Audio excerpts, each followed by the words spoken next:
This was the big moment for me watching the match today. Going into it, I fully expected Novak Djokovic to win this match in a repeat of what we saw at the U.S. Open with a chance to win against Medvedev, of course, but I thought Djokovic comes through a tough battle with Zverev. And Medvedev, based on how well he's played throughout the round-robin stages of the ATP Finals, how he's dealt with all these different types of opponents, all these unique challenges, I thought he would come out on top and win again and take out Djokovic in the final. This, however, was the moment when I started to think, you know what? Maybe Zverev is going to win this. And it comes at a moment where you expect him and everyone else who challenged the dominance of Djokovic, the big three, for the last several years. Right here, 4-5, serving for to stay in the first set. Love 15 down. You expect things to not go too well. This is the moment where Djokovic seals the deal, right? Well, let's roll the tape and see what happens. Great angle for this point. Nice block back at the first serve. Now we're in the backhand cross-court rally.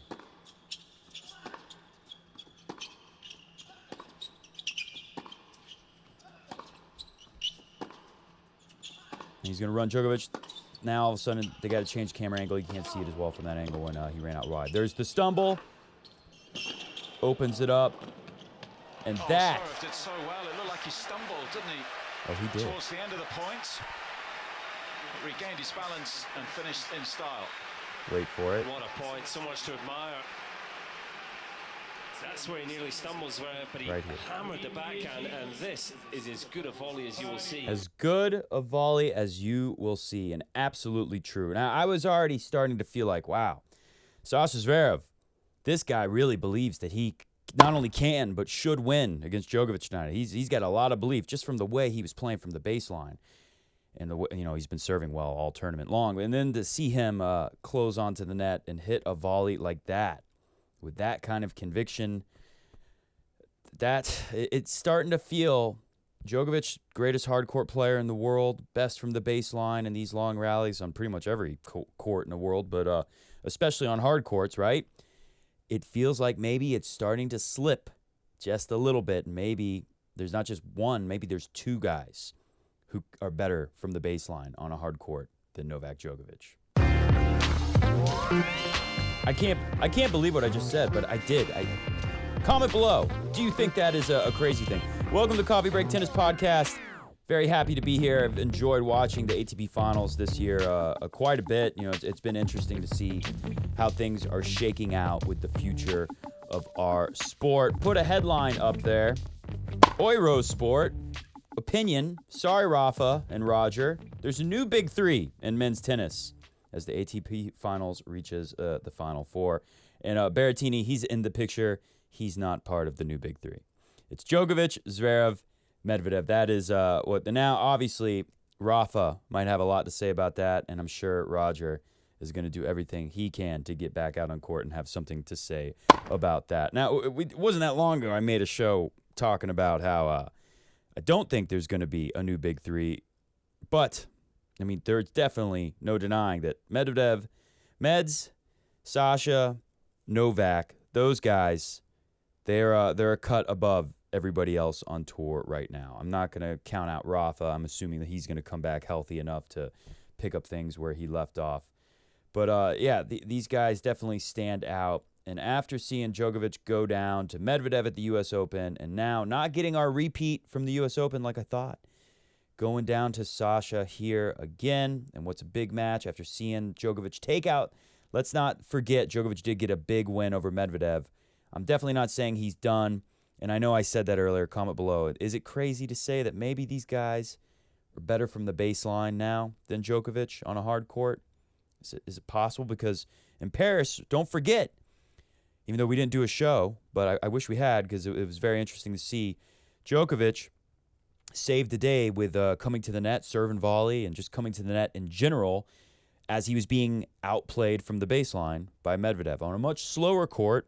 Now we're on a much faster court compared to Paris this year, which was my understanding, according to the tournament director, Guy Forget.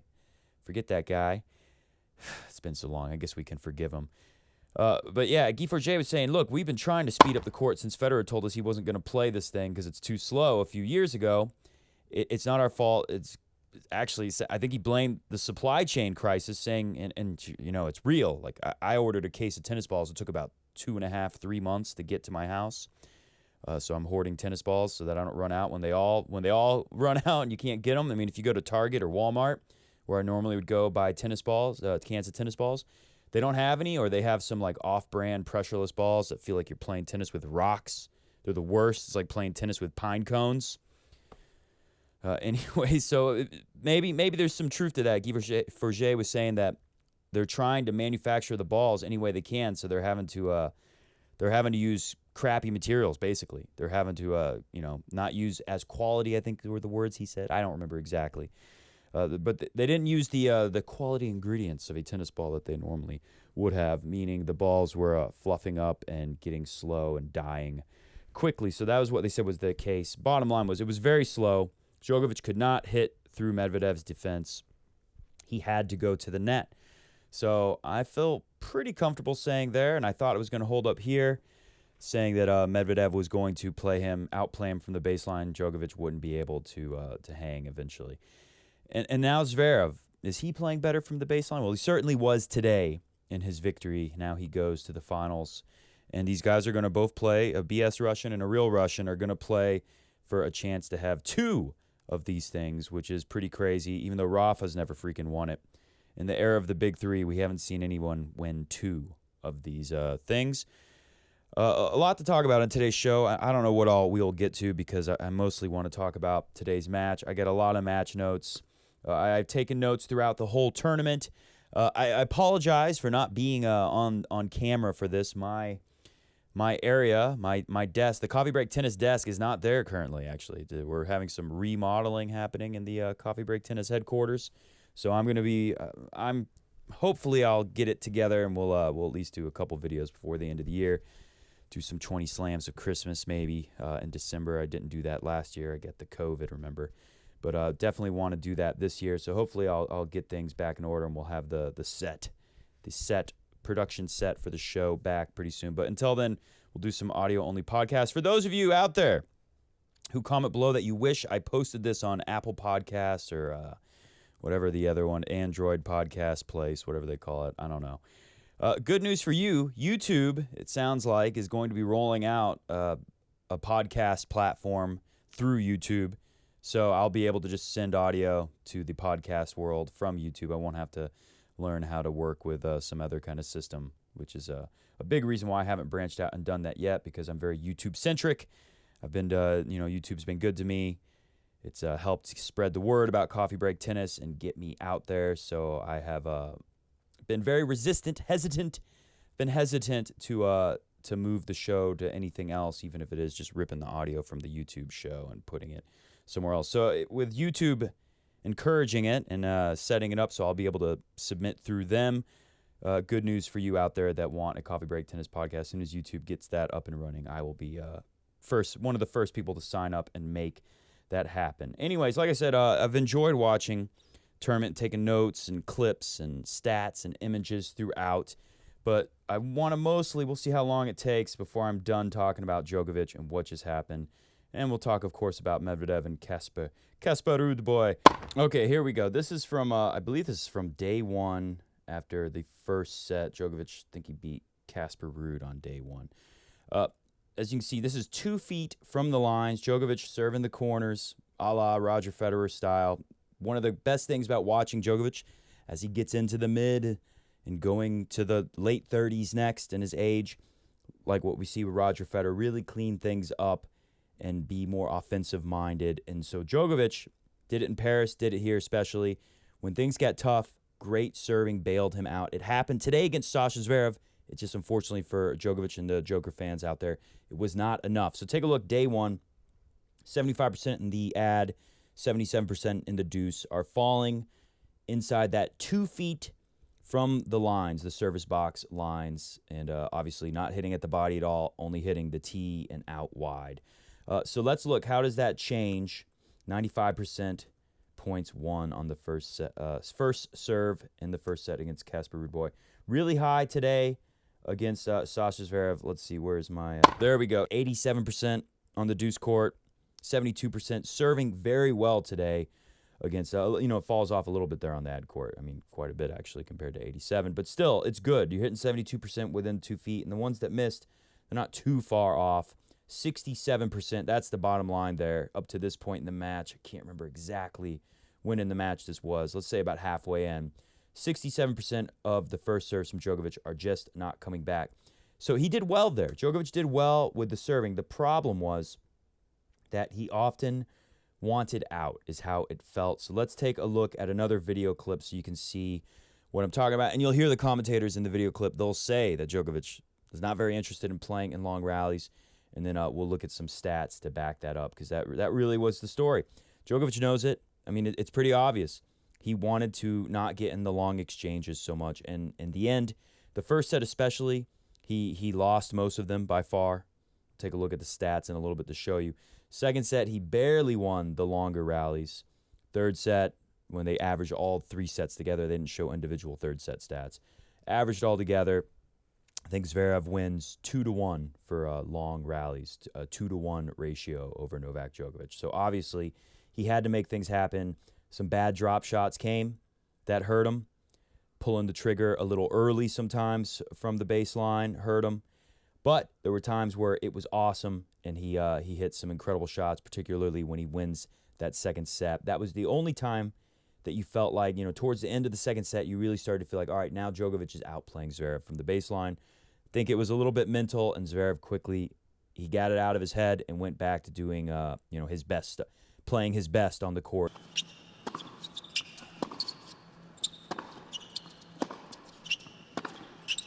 He's really crushing the ball here. And Zverev, not too bothered. Able to absorb the pace, get to all this stuff.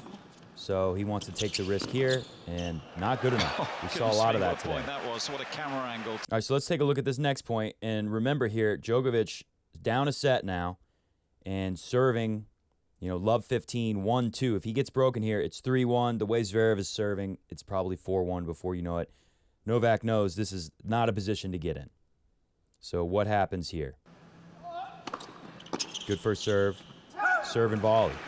Just like he did against Medvedev in Paris. When he gets frustrated like this, had to shorten that up. Commentators are going to say when he gets frustrated like this, he can become very dangerous. Yeah, he's kind of angry at this point of the match with his performance and how he's let things go. 15-all, 1-2. What happens? Second serve. Now, Zverev wasn't great with his second serve today, although he got a high percentage of first serves in, so it didn't matter as much. But Djokovic not doing great either. Zverev just standing back, content to roll these things in and get into a long rally. There, Djokovic wants to end it. Not interested in playing a long point there. This was a dangerous place, 15-30, 1-2 serving, right? He goes early for that backhand up the line, too early. What does he do? Second serve again. Very dangerous place. All right, let's get this second serve in and see what happens.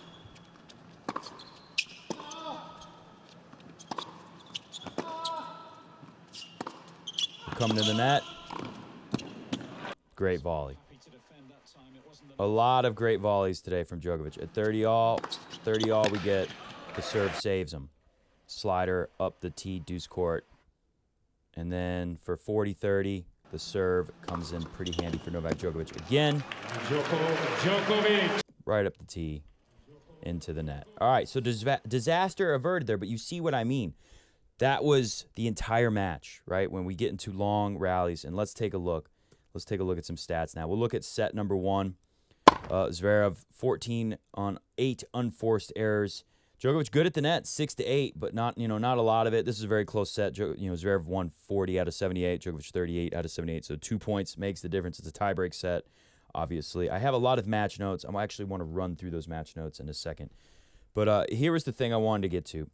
Djokovic winning 27-25 in the under 5, right? The quick rallies.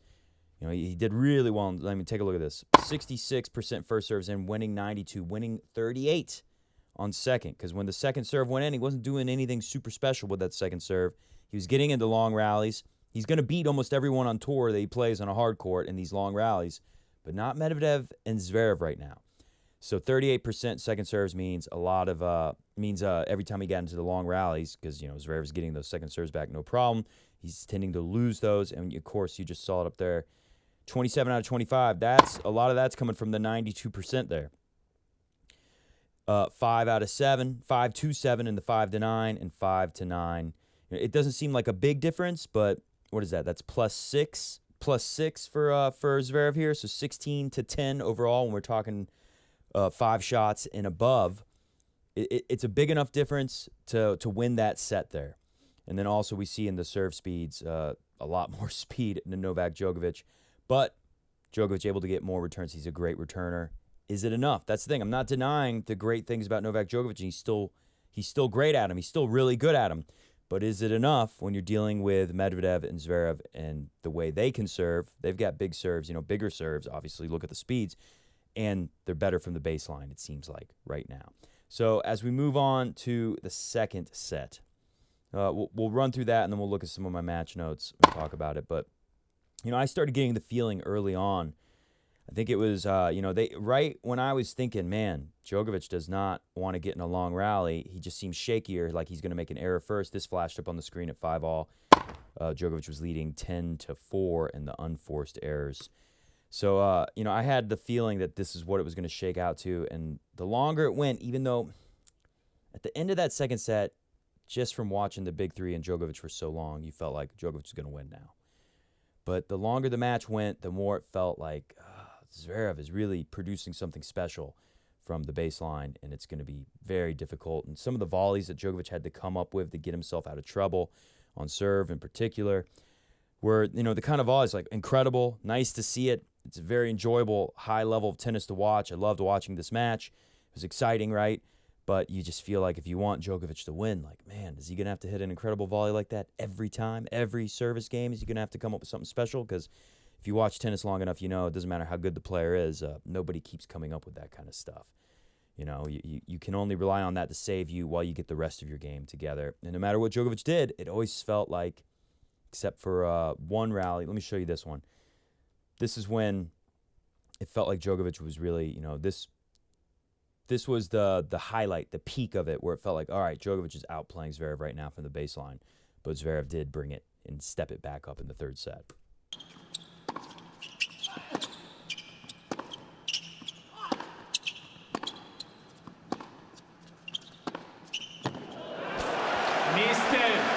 Zverev changing the code. Yeah, he challenged it. It was in. It was well in. It was like a laser.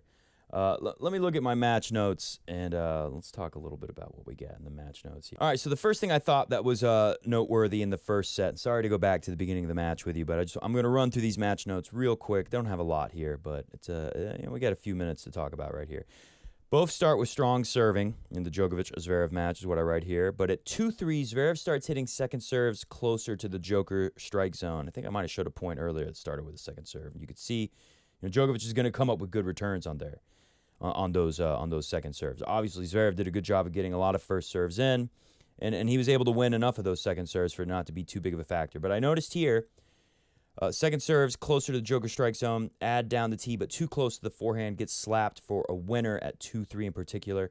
40 love almost goes to deuce, so Zverev was up 40 love in this game, serving. Djokovic almost gets it back to deuce with another second serve going up the tee in the ad court, a little close to the Djokovic forehand, so he's able to get a good return in.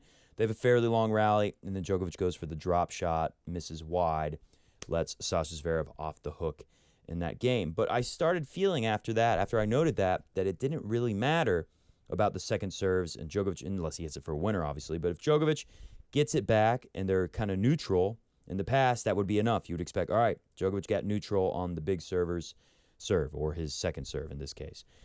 And it felt like it wasn't enough because Zverev was going to find a way to get on top from neutral in these baseline rallies. We go to 3-all.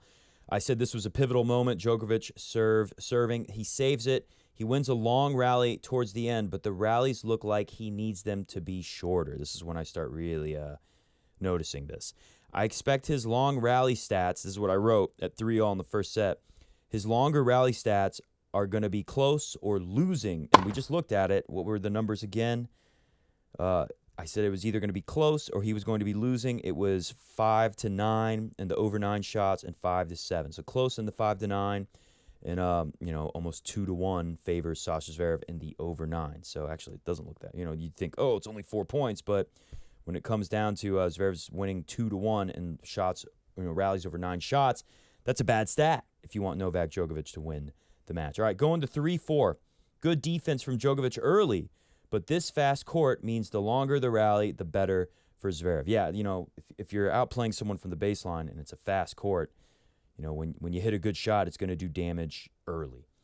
It's tricky. It always depends on the matchup when we talk about, is the slow court going to help the guy who hits bigger, or is it going to help the guy who plays better defense? It's usually a matchup-dependent thing. But it felt like here, for Medvedev and Zverev, I thought this would be tougher for Djokovic with the faster court, dealing with the kind of power, the inconsistency you can see from those guys from the back of the court.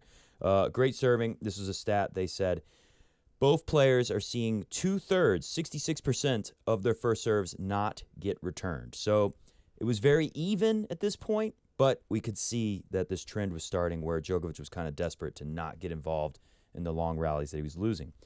4-5. This is, I showed you the clip at the very beginning. This is when I felt like Zverev, we already talked about it enough. I don't need to read through this whole thing. This is the longest part I wrote about, too, is the 4-5 game where Zverev's serving to stay in it. I did think it was a pivotal moment. Of course, I said in the beginning of the show, it was the moment where I felt like that Zverev was going to win. Blah, blah, blah. We see unforced errors. They flash unforced errors. Okay, that's where I say that's about the time when I see them flash the unforced errors on the screen where Djokovic is more than double what Zverev has. Let's move ahead to 5-6. Starts with a shaky ground stroke miss from Sasha Zverev. Another, moment where you think Djokovic is going to step up and find a way to win right here like he always does and get the break.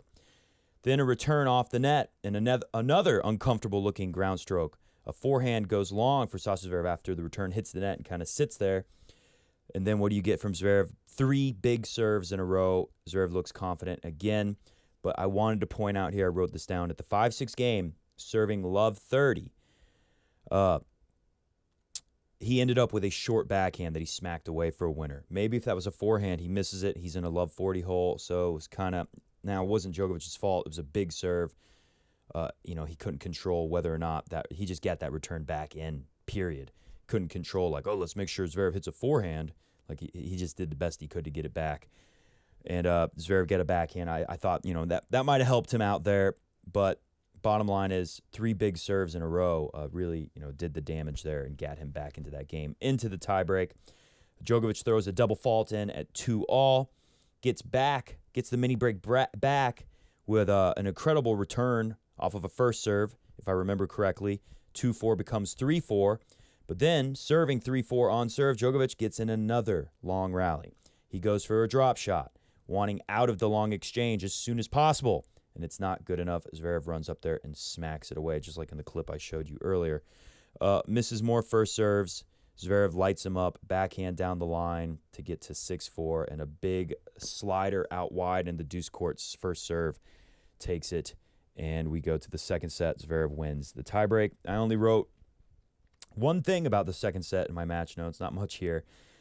More of the same until 4-4. Djokovic really lifts the level, right? It feels like the same, but the serve keeps bailing Djokovic out. Some incredible volleys keep him serving wally, as Medvedev would say. They save him at crucial moments, like I was already talking about earlier. He starts to look better than Zverev in the baseline rallies on the average at this point, and then he hits the backhand I just showed you earlier. A deep return, and Zverev finds the net. Next thing you know, Djokovic is serving 5-4. It wasn't an easy game, but he wins that set. Everyone starts to feel like, all right, Djokovic is going to win this like he would do so many times in the past, watching this guy for years. But let's look at the stats on set number 3. This is what happens. For the match, really good from the net, 16 for 19. Djokovic was incredible from the net, but it wasn't enough. That's what has me a little bit worried for Djokovic going into next year, into the hard court majors, with these new guys in the big 3 of hard court tennis. I'm not going to say they replaced the big 3, like I said in a show we did earlier, where I said I was quoting the guys, the commentators from ATP Tennis TV, and they're saying there's not going to be a big 3 like before, and what they mean is they're not going to all win 20 majors, right? We're not going to see Medvedev and Zverev win every single major along with Djokovic. I don't think that's going to happen, but I do think these three guys are going to be the toughest to beat on hard courts for the foreseeable future. Anyway, so overall for the match stats, Zverev throws down 35 winners on 24 unforced. Djokovic -2, 27-29, 98-90. It was a close match. This is where I find it the most interesting. You know, they're really similar on topspin. You see 28 rotations per second on the backhand from Djokovic, 31 from Zverev, 46-47. Very similar the way they play. You know, we've heard for a while now that Medvedev is kind of similar, even though his strokes look a lot different maybe. But he's kind of similar in the way he dominates the baseline game and can move back and absorb everything you throw at him and then step in and hit a relatively flat ball with more spin on the forehand than the backhand to just dominate people, right? Torture them on the baseline. So we're seeing two guys do it. You know, Zverev is playing pretty similar to the way Djokovic does. I used to really, hate on Zverev back in the day, saying Zverev is, too quick to drift backwards. Well, he's done a good job of doing what Djokovic does. It's been a while since I've talked about it, but there was once a little study on footwork and showing the movement patterns of Federer. And it was like a V going into the court for Fed, right? He's either on the baseline or he's moving up into the court, into the corners, cutting off balls, taking them early. It was like a V for Nadal moving backwards. This is on average for where they're going, spinning most of the time. And then for Djokovic, it was both. It was both shapes put together. He had mastered, combining the defensive and the offensive play, on average, doing it better than anyone else. Well, now Medvedev and Zverev are doing a pretty good job of that, very similar. The more important thing here is look at the under 5. Sasha Zverev with his first serve is right there with Djokovic. They're about even, 61-59. Over 9, it's not close. It's 2-1, just like in that first set. That's what it shook out for on average of all 3 sets. Zverev 20-10 in the over 9 shot rallies. In the 5-9, it's close, but Zverev's got it there, 20-17, which is a bigger lead than where Djokovic, and obviously most of the points are here, 61-59. But when we're even, these longer rallies start to become pretty important. And it just felt like Zverev was not going to be the one who missed. Getting serves back in play, even though Djokovic was able to, he was doing better here. By the end of the match, they're pretty much even there as well. And you could say that's where the 61-59 comes from. 1% more getting serves back that Zverev didn't get back, right? 70% of Djokovic's serves Zverev put back in play, and 71% of Zverev serves Djokovic, man, which is incredible for Djokovic because he's still the greatest returner in the world. But is it enough when you get all this game coming at you? Last thing we'll look at, not as good on the second serve by the end, 41% for Djokovic. And Zverev 63. First serve, Djokovic was doing better, but Zverev, like I said, one way to solve not having to hit too many second serves, even though he beat Djokovic in the second serve department win percentages, is he got a lot more first serves in, 72-65. So that makes up winning way more, 22% more in second, winning 9% less on first, makes up when you get that much more in. This is a fast court and is an ace-friendly court. Only one double fault apiece. Zverev's done a great job of not double faulting in this tournament. Djokovic, 15 aces. Zverev with 14. Only one break of serve to each player. Very close. It's going to be amazing to see. Do we have? We don't have much more time to get into anything else. Medvedev has looked great. Casper Ruud was never going to beat Medvedev here, although he made it look like it could be interesting at times. Let's talk about this because they are playing tomorrow. I'm thinking more about the Australian Open, to be honest with you, even though Zverev said this is the biggest outside of the majors tournament in the world, outside the Olympics and the majors. I mean, I guess it's true. You could also say Indian Wells. They used to say, I guess Indian Wells is not as special anymore when they canceled it 3 years in a row or 2 years and then moved it to the end of the year and no one played it. But there you go. Anyways, this is what's happening tomorrow. So I am curious to see which guy is going to be the top dog. Where is it? Okay, last 5 matches, Medvedev has won them all against Sasha Zverev, including here in the round robin. Of course, Sasha Zverev, when he won this tournament, he had lost to Djokovic in the round robin. This time he loses to the Meds. Beats Federer in a very close match with 7s in the sets, score lines, in the semifinals. And then he beats Djokovic, I think something like 4-4, 4-3, 3-4, something like that. And now we're going to see, can he do it again? This time losing the Meds in the round robin, beating a legend from the big 3, not Federer this time, Djokovic in the semis, and beating the guy he lost to in the round robin. Can he do it? Medvedev has had a lot of tough matches here, and he's come through all of them. There's been moments where I've seen Medvedev look like he's getting frustrated and losing control, like that 2020 U.S. Open, where, you know, if you'll remember when Djokovic went out, I started saying Medvedev is the guy. You know, he can do this. He can finally do this. I picked him to beat Thiem, even if he fell early and had to come back. But Medvedev, am I remembering that right? Did Medvedev lose to Thiem, who eventually beat Zverev in the final? Yeah, it's got to be. Anyways, I remember more than whether or not it was Dominic Thiem that Medvedev lost to was how mad he got. He brings out the supervisor and is yelling at him about something. And he lost it. He mentally lost the focus and lost control of the match. And we saw him doing that at times in the round-robin stages, but he always found a way to win. Will he do it against Sasha Zverev here in the final tomorrow? It's a must-see TV match tomorrow. I think it's going to be good. Just to run through this really quick, Nito finals, of course, that just happened. Just beat him in Paris, where it was much slower, and beat him at the ATP Cup. Oof, that was a while ago. Beat him last year at the ATP finals in the round-robin stages, and beat him in Paris last year as well. So, yeah, a lot of all hard courts, and 4 of them are all indoor hard courts. So Medvedev, you know, we knew a while ago that he likes indoor hard courts. Zverev does pretty well there too. I'm going to go with Medvedev wins in 3 sets tomorrow. But it is hard. It is hard to beat these guys twice, you know. So we'll see. Can Medvedev take him down twice in the same tournament? It is very frustrating, just like we saw. He almost lost to Jannik Sinner, Medvedev. And you could see he was frustrated because he had this feeling like, well, I don't even need to win this match. I just don't want to lose my momentum and drop any matches here. I want to win it. But I don't need to win it. And he yawned. It was funny because after he lost the second set to Sinner, which, by the way, I didn't even say anything about that. We'll do that next time. I want to wrap this show up pretty quick. Let's. In fact, I said I would get to Federer.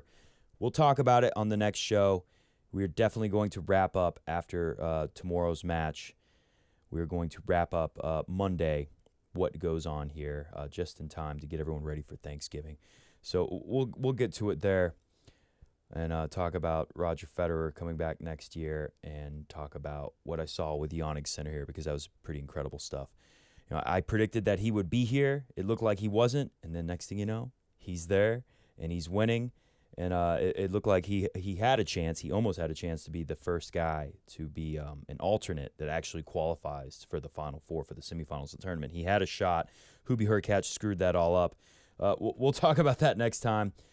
My only point there was that Medvedev, he yawned after he lost that second set, and the cameras, they cut it. Like, I guess they didn't want to show something that made it seem like the match was insignificant. Medvedev didn't care, and he was going to tank it.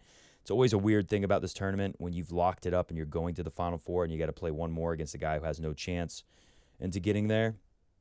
You know, they don't tank, but they don't dig as deep. Well, Medvedev did dig pretty deep. He changed his strategy mid-match so that he was playing, you know, he's hitting 2 first serves at times. He didn't want to get into long rallies and wear himself out going into the semifinals. So, like I said, he was hitting 2 first serves at times to avoid getting into a rally off the second serve. He didn't have to wear himself out playing Casper Ruud either, because, you know, it was almost midnight when Sasha Zverev finished his victory over Djokovic. So that's never a good thing. Hit the music. We're going to get out of here. Is there anything else I was just dying to say? You know what? Going through my clips that I wanted to show you, I found the one. Take a listen to this. This is great.